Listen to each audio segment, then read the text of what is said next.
ഇങ്ങനെ ഒരു emotional intimacy നിങ്ങൾ നിങ്ങളുടെ ലൈഫിൽ എക്സ്പീരിയൻസ് ചെയ്തിട്ടുണ്ടോ? നിങ്ങളും നിങ്ങളുടെ ഗേൾ ഫ്രണ്ട്സ് ഗ്യാങ്ങും ഒരു റൂമിൽ നിന്ന് റെഡി ആവുന്ന ആ ടൈമില് ദാറ്റ് ഇമോഷണൽ ഇന്റിമസി.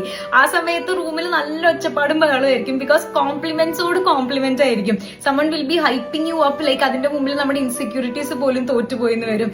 അത് നമ്മുടെ ഗേൾ ഫ്രണ്ട്സിന്റെ കയ്യിൽ നിന്ന് വരുന്ന കാരണം തന്നെ 100% ജെന്യുവൻ ആയിരിക്കും. അത് ലിപ്സ്റ്റിക് ഷെയർ ചെയ്യുന്നതും പുതിയ ലിപ് കോമ്പോസ് ഡിസ്കവർ ചെയ്യുന്നതും മുതൽ ഐലൈനർ വരെ ഒരു പെർഫെക്റ്റ് ആയിട്ട് നമുക്ക് എഴുതി തരും. U C eyeliner. ആൻഡ് എന്റെ ഗ്യാങ്ങിലത്തെ ദാറ്റ് ഐലൈനർ സ്പെഷ്യലിസ്റ്റ് ഞാനാണ്. അതുപോലെ സാരി ഉടുപ്പിക്കാൻ ഒരു സ്പെഷ്യലിസ്റ്റ് ആയിട്ടുള്ള ഫ്രണ്ട് എനിക്കുണ്ട്. ഹെയർ സ്റ്റൈൽ സ്പെഷ്യലിസ്റ്റുകളുണ്ട്. ആൻഡ് ഇഫ് നമ്മൾ ഇട്ട ഡ്രസ്സ് നമുക്ക് ചേരുന്നില്ല എന്നുണ്ടെങ്കിൽ അവർ നമ്മുടെ മുഖത്തൊക്കെ പറയും, എടി നിനക്ക് ചേരുന്നില്ല കേട്ടോ, വേഗം പോയി മാറ്റിയിട്ട് വന്നുള്ളത്. There is no sugar coating. And നമ്മുടെ കയ്യിൽ ഇനി റീപ്ലേസ് ചെയ്ത് ഇടാൻ വേറെ ഡ്രസ്സ് ഇല്ല എന്നുണ്ടെങ്കിൽ അവരവരുടെ സ്വയം ഡ്രസ്സ് നമുക്ക് തരുന്നുള്ളതാണ്. It's not about looking good, it's about feeling seen. ഞാനിപ്പോ ഏറ്റവും അധികം മിസ് ചെയ്യുന്നത് അതാണ്, എന്റെ ഗേൾ ഗ്യാങ്ങിന് അങ്ങനെ ഒരു റൂമിനെ.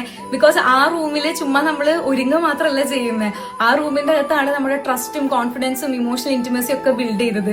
സോ നിങ്ങളുടെ ഗേൾ ഗ്യാങ് ഉണ്ടെങ്കിൽ അവർക്ക് ഇത് ഷെയർ ചെയ്യുക, അല്ലെങ്കിൽ അവരെ കമന്റ് ചെയ്യുക. I don't know, like let them feel scene.